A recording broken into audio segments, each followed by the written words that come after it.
আসসালামু আলাইকুম। আজকে লেকচারে আমি প্রবাবিলিটি এর খুব বেসিক কনসেপ্টগুলো নিয়ে আপনাদের সাথে আলোচনা করব। এই লেকচারে আমি একদম প্রবাবিলিটির সিম্পল লগুলো আপনাদেরকে দেখাবো। সো প্রবাবিলিটি বোঝার আগে একটু আমাদের আই থিঙ্ক সেট সম্পর্কে আইডিয়া থাকাটা জরুরি। সো সেটের প্রথম আমি যে বিষয়টা সম্পর্কে আপনাদের বলতে চাই সেটা হলো স্যাম্পল স্পেস। তো স্যাম্পল স্পেসটা কি? আমরা যখন কোনো একটা এক্সপেরিমেন্ট চালাবো, সেই এক্সপেরিমেন্ট থেকে আমাদের কিছু আউটকাম আসবে। সেই যতগুলো পসিবল আউটকাম আছে সবগুলোকে একসাথ করে যে সেটটা, সেই সেটটাকে আমরা স্যাম্পল স্পেস বলতেছি। যদি আমরা একটা কয়েনের ক্ষেত্রে চিন্তা করি, এক্সপেরিমেন্ট চালালাম কি, আমরা একটা কয়েনকে টস করব। সেই টস থেকে আমাদের হেডও আসতে পারে, আমাদের সেই টস থেকে টেলও আসতে পারে। তাহলে এই যে হেডও আসতে পারে, টেলও আসতে পারে, দুইটাকে একসাথ করে যে সেটটা, এই যে হেড টেল, সেটাকে আমরা বলতেছি স্যাম্পল স্পেস। এখানে যদি আমাদের কয়েন দুইটা হয়ে যেত, তাহলে কি করতো? তাহলে এমন করতো যে আমাদের প্রথমটা হেড আসতেছে, পরেরটাও হেড আসতেছে, প্রথমটা হেড আসতেছে, পরেরটা টেল আসতেছে, প্রথমটা টেল আসতেছে, পরেরটা হেড, প্রথমটা টেল, পরেরটাও টেল। এমন চারটি আউটকাম আসা পসিবল। সো সবগুলোকে একসাথ করে যে সেটটা তৈরি করব, সেটা স্যাম্পল স্পেস। এর পরবর্তী আমরা যদি ডাইসের কথা চিন্তা করি, সো ডাইসের ক্ষেত্রে কি হয়, যে আমাদের ডাইসে 6টা নাম্বার থাকে। এই যে 6টা নাম্বার আসার সম্ভাবনা, সেটাকে আমরা স্যাম্পল স্পেস বলতেছি। এখন যদি ডাইস আমি একটা বাড়াই আরও দুইটা করে ফেললাম, তাহলে কি হতে পারে? প্রথম ডাইসে আমাদের 1 আসতে পারে, দ্বিতীয় ডাইসেও 1 আসতে পারে, এমন আউটকাম। প্রথম ডাইসে আমাদের 1, দ্বিতীয় ডাইসে আমাদের 2, এমন আউটকাম। এভাবে করে আমাদের অনেকগুলো আউটকাম আসা পসিবল। সো টোটাল এখানে 36টা আপনারা দেখতে পাচ্ছেন। সো এইভাবে যে সবগুলো আউটকামকে একটা সেটের মধ্যে লেখা হয়, সেটাকে আমরা স্যাম্পল স্পেস বলতেছি। এখন আসি ইভেন্টের ব্যাপারে। ইভেন্ট হলো স্যাম্পল স্পেসগুলার সাবসেট। বিষয়টা কেমন? স্যাম্পল স্পেস যদি হেড টেল হয়, তাহলে একটা সাবসেট হেড আর একটা সাবসেট টেল। এখন যদি দুইটা ডাইসের কথা চিন্তা করি, তাহলে স্যাম্পল স্পেস আমাদের এখানে 4টা দেখতে পাচ্ছি। তাহলে এই স্যাম্পল স্পেসের ভিতরে আমরা যদি এমন একটা কন্ডিশন দিই যে প্রথম কয়েনের প্রথমটাতে আমাদের হেড আসবে, এমন কন্ডিশন ফলো করে সেই সেটটা তৈরি করা, তাহলে কি এটাতে দেখা যাচ্ছে যে প্রথমটাতে হেড আছে, এটা দেখা যাচ্ছে প্রথমটা হেড আছে। তাহলে এমন একটা সেট তৈরি করলাম, যে এমন একটা সেট তৈরি করলাম, সেটাই আমাদের সাব সেট, আর এটাকে আমরা ই দ্বারা ডিনোট করতেছি। সো এরকম ইভেন্ট হইতে পারে, অথবা এমন ইভেন্ট হইতে পারে যে আমাদের সেকেন্ড যে কয়েন আছে সেটার টেল আসতেছে, অথবা এমন ইভেন্ট হইতে পারে যে আমাদের যে ডাইস আছে সেটার মধ্যে বেজোড় সংখ্যা আসার যে সেট, সেটা জোড় সংখ্যা আসার সেট সেটা, অথবা আমাদের যদি এখানে অনেকগুলা মানে দুইটা ডাইস থাকে, তখন তো অনেকগুলা পসিবল আউটকাম, তাই না? কিন্তু আমি কন্ডিশনটা এমন জোড়াই দিলাম যে আমাদের প্রথম ডাইসের যে নাম্বার আসবে দ্বিতীয় ডাইসের নাম্বারের সাথে যদি যোগ করি, তাহলে অবশ্যই যোগফল 7 হবে। তাহলে যদি প্রথমটা 1 হয়, অবশ্যই পরেরটা 6 হতে হবে, তাই না? সো তাহলেই তো 7 হওয়া সম্ভব। এবার প্রথমটা যদি 2 হয়, পরেরটা অবশ্যই 5 হতে হবে, এমন সেটটা তৈরি করতে হবে। এই যে আমরা সাবসেট দিয়ে আমরা ইভেন্টগুলো তৈরি করতেছি, সাবসেট তৈরি করতেছি, এগুলোকে আমরা কি বলতেছি? ইভেন্ট বলতেছি। এখন আরেকটা ইম্পর্টেন্ট জিনিস সম্পর্কে আপনাদের বলি। আমরা প্রায় তো কোশ্চেনে দেখি either in E or in F, এরকম দেখি, অথবা in both E and F, তাই না? সো অর যখন দেখবো আমরা বুঝবো যে এটা ইউনিয়ন, অ্যান্ড যখন দেখবো তখন আমরা বুঝবো এটা ইন্টারসেকশন, রাইট? তো ইউনিয়ন দ্বারা কি বোঝায়? কমন আনকমন সবগুলা। ইন্টারসেকশন দ্বারা আমাদের কি বোঝায়? শুধু কমনগুলা। বিষয়টা কেমন? আমরা যদি এখানে স্যাম্পল স্পেস হেড আর টেল ধরি, একটা ইভেন্ট হেড আর একটা ইভেন্ট টেল ধরলাম, রাইট? তাহলে ই ইউনিয়ন এফ কি হবে? হেড টেল দুইটাই, রাইট? আবার যদি ই ইন্টারসেকশন এফ করি, যেহেতু এখানে কোনো কমন নেই, সুতরাং আমাদের এখানে কি হবে? নাল হবে। বাট যদি কমন থাকতো, লেটস সাপোজ এখানে 1 2 3 ইন্টারসেক্ট করলাম, তো সেখান থেকে আমাদের লেটস সাপোজ এখানে 2, আমাদের 3, আর এখানে 4 দিলাম, তাহলে ইন্টারসেক্টিং রেজাল্ট কি আসবে? 2 আর 3। সো কমনগুলো আসবে। সো বিষয়টা আশা করি আপনারা জানেন। এখন আসি প্রবাবিলিটির বিষয়ে। তো এই প্রবাবিলিটি আমাদের যে কোনো একটা ইভেন্টের প্রবাবিলিটি এই 3টা কন্ডিশনের উপরে বেস করে চলে। সেটা হলো কি, আমাদের স্যাম্পল স্পেসটাকে যদি আমরা 1 কল্পনা করি, ফুল স্যাম্পল স্পেসটাকে, মানে যতগুলো প্রবাবিলিটি আসা সম্ভব সবগুলোকে একসাথে যদি 1 বলি, তাহলে প্রবাবিলিটি অফ ই যে কোনো একটা সাবসেট অবশ্যই 1 থেকে ছোট হবে। যে 1 এর ছোট অথবা সমান, 0 এর বড় অথবা সমান হবে। বিষয়টা কেমন? আমাদের যদি স্যাম্পল স্পেসটা হেড টেল হয়, এবং কি এটাকে যদি আমরা 1 বলি, যেটা আমি এখানে ডিনোট করে রেখেছি, তাহলে একটা এখানে যে হেড আসলো, তাহলে এটা হাফ পরিমাণ আসবে সম্ভাবনা, এটাও হাফ পরিমাণ আসবে। বিষয়টা কেমন? কারণ এখানে যদি আমরা এইচ কল্পনা করি, এখানে আসবে দুইটার জন্য 2, আর শুধু এস আসবে, তার মানে একটা, রাইট? তার মানে হাফ, 0.5। তো দেখা যাচ্ছে যে আমাদের এটা 1 থেকে ছোট। অবশ্যই যে কোনো সাবসেটের প্রবাবিলিটি 1 থেকে ছোট অথবা সমান হবে, 0 থেকে বড় অথবা সমান হবে।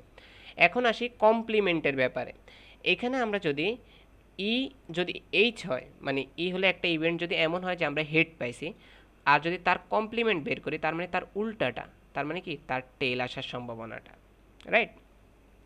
তো এখন যদি আমরা প্রবাবিলিটি অফ ই ইউনিয়ন আমাদের যে ই কমপ্লিমেন্ট আছে সেটা বের করি, তাহলে আমরা প্রবাবিলিটি অফ এস পাবো। বিষয়টা কেমন দেখেন, ই যদি হেড হয় তার মানে তার বাকি যেগুলো আছে সেগুলো হচ্ছে টি, তাই না?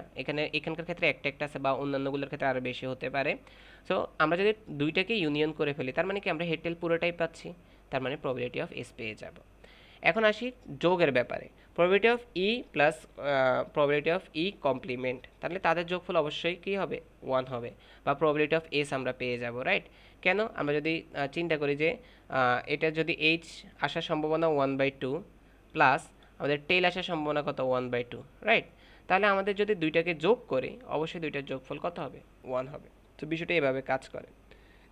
তাহলে এই সূত্রটা থেকে মেনলি এই সূত্রটা আসে, তার মানে কমপ্লিমেন্টের সূত্র হবে কি 1 minus probability of A, right? এখন আমরা আসি এই সূত্রটার ক্ষেত্রে। এই সূত্রটার ক্ষেত্রে যেটা ঘটে, probability of E union F, probability E plus probability of F minus probability of E intersection F. বিষয়টা কেমন, বিষয়টা হলে আমাদের যদি একটা হয় প্রবাবিলিটি অফ ই আর একটা যদি এফ হয়, তাহলে আমাদের সূত্রটাতে যেটা করতে হয়, probability of E plus probability of F, সেখান থেকে এই অংশটুকু মাইনাস করে দিতে হয়। কারণ আমরা আলটিমেটলি কী করতেছি, ই আর এফ মানে এতটুকু আমরা বাইর করতে চাইতেছি, তাই না? ই এর অংশটুকু বাইর আর এফ এর অংশটুকুকে আমরা একসাথে করতে চাইতেছি, ই ইউনিয়ন এফ, কিন্তু আমাদের মাঝখানে বাঁধা হয়ে যাচ্ছে এই অংশটুকু, এই কারণে আমরা এই অংশটুকু কী করে দিয়েছি, মাইনাস করে দিয়েছি। সো এই সূত্রটার লজিক এটাই। এর পরবর্তীতে একটা বিষয় দেখি, আমরা অনেক সময় সূত্রের এই বিষয়টা ইউজ করি যে probability of E union F is equal to probability E plus F, মানে ইউনিয়ন এফ যে কথা, ই প্লাস এফ একই কথা। এটা কখন ঘটে, এটা ঘটে এমন যে দুইটার ভিতরে যদি কোনো কমন না থাকে, যখন দুইটাতে কোনো কমনই নেই তার মানে কি বোঝাচ্ছে, প্রবাবিলিটি ই ইন্টারসেকশন এফ নাই, তাই না? কোনো ইন্টারসেক্টিং নাই, তবে তখন সেটা নাল হচ্ছে। সো এটাই ই প্লাস এফ হয়ে যায়, কারণ এই অংশটা তখন আর থাকে না। ক্লিয়ার? ওকে, এখন আমরা কোশ্চেন সলভের দিকে আসি। এখানে আমি একটা কোশ্চেন রেখেছি যেখানে দেখা যাচ্ছে যে বলতেছে suppose that we toss 2 coin, দুইটা কয়েন আমরা টস করছি। এখন দুইটা কয়েন টস করলে আমাদের স্যাম্পল স্পেস কেমন হতে পারে, প্রথমটা হেড পরেরটা হেড এমন আসতে পারে, প্রথমটা হেড পরেরটা টেল, প্রথমটা টেল পরেরটা হেড, এমনকি দুইটাই টেল এমন আসতে পারে। এই চারটা আউটকাম আসা possible. E is the event that the first coin falls head, E এমন একটা ইভেন্ট যেটা ফার্স্ট কয়েন হেড হয়, তার মানে এমন কি হইতে পারে, হেড হেড হেড টেল এমন হইতে পারে যে ফার্স্ট কয়েনটা হেড হবে এমন ইভেন্ট, তাই না? এখানে আমরা দেখতে পাচ্ছি যে এটাতে টেল দিয়ে শুরু হয়েছে, এটাতেও টেল দিয়ে শুরু হয়েছে, তার মানে এই দুইটা হবে না। এরপর বলছে F is that event that second coin falls heads, second coin যেটা আছে এখানে দুইটা কয়েনের কথা মেনলি বলা হইতেছে, তো সেকেন্ড কয়েনটা হেড হবে এরকম সম্ভাবনা। তাহলে আমরা যদি এখানে এফ এর কথা চিন্তা করি, তাহলে এফ কি হইতেছে, সেকেন্ড কয়েন, তাহলে সেকেন্ড কয়েনে যদি আমরা হেডের কল্পনা করি তাহলে হেড টি হেড এটা হইতে পারে অথবা এটা হইতে পারে, এই দুইটা হইতে পারে, তাই না? কারণ সেকেন্ড কয়েনে হেড হবে এমন কন্ডিশন ফলো করে এফ। এখন আমাদের যেটা করতে হবে, what is the probability that either the first or the second coin falls head, এই যে আইদার ইউজ করা অ্যান্ড অর ইউজ করা, এই বিষয়টা আমরা একটু আগে দেখেছিলাম যে তখন আমাদের কি ইউজ করতে হয়, ইউনিয়ন ইউজ করতে হয়। সো আমরা এখন এখানে ইউনিয়ন ইউজ করব, বাট এর আগে আমরা প্রবাবিলিটিগুলো বের করে দিই। দেখি ই এর প্রবাবিলিটি কত, probability of E is equal to, আমাদের টোটাল স্যাম্পল স্পেস কতটা আছে, 4টা, আমরা এখানে আউটকাম পাইছি কয়টা, 2টা, সুতরাং 2/4 হবে, তার মানে অ্যান্সারটা পাচ্ছে 1/2। এখন যদি প্রবাবিলিটি অফ এফ বাইর করি তাহলে কি আসতেছে, আমাদের টোটাল আসে 4টা, এখানে যে আউটকাম পাইছে সেটা হচ্ছে 2টা, তার মানে এখানকার ক্ষেত্রেও 1/2। ক্লিয়ার? এখন আমাদেরকে বাইর করতে হবে প্রবাবিলিটি দ্যাট আইদার অর, তার মানে এখানে যে ই ইউনিয়ন এফ এর প্রবাবিলিটি বাইর করতে বলছে, তাই না? তো ই ইউনিয়ন এফ এর প্রবাবিলিটি আমরা বাইর করব। সো সেটার সূত্র আমরা একটু আগে শিখছি এখানে, সেটা হলো কি, probability of E plus probability of F minus probability of E intersection F, right? Okay, এখন আমরা প্রবাবিলিটি অফ ই কী পেলাম, প্লাস হাফ পেলাম, এখানে হাফ পেলাম, and minus E intersection F মানে হলো আমাদের কমনগুলা। আমরা দেখি তো এখানে কমন কি আছে, এই 4টার মধ্যে কমন কি, হ্যাঁ এখানে এটা কমন আছে, দুইটার মধ্যেই এই জিনিসটা আছে। সো ই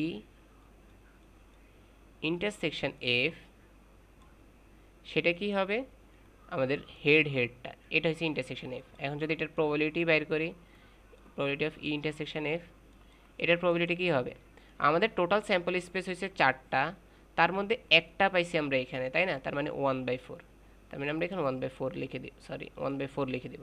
তো হাফ প্লাস হাফ মানে 1 মাইনাস 4, তাহলে অ্যান্সারটা কি পাচ্ছি হাফ প্লাস 1, এটা হচ্ছে 1/4, তার মানে আমরা অ্যান্সারটা কি পাচ্ছি 1/3। সো এইভাবে আমরা বিভিন্ন কোশ্চেন আসলে তখন এই কোশ্চেনগুলো এইভাবে সলভ করব। তো সামনের লেকচারে আমরা কন্ডিশনাল প্রবাবিলিটি দেখব, কন্ডিশনাল প্রবাবিলিটি নিয়ে কিছু কোশ্চেনও সলভ করব, কোশ্চেনগুলো আপনাদের জন্য রেডি করা আছে। সো সামনের লেকচার দেখলে আপনারা কন্ডিশনাল প্রবাবিলিটি সম্পর্কে ইনশাআল্লাহ ভালো আইডিয়া পেয়ে যাবেন। আমি ডিসক্রিপশন বক্সে সামনের লেকচারের লিঙ্ক দিয়ে দেওয়ার ট্রাই করব। সবাই ভালো থাকবেন, আসসালামু আলাইকুম।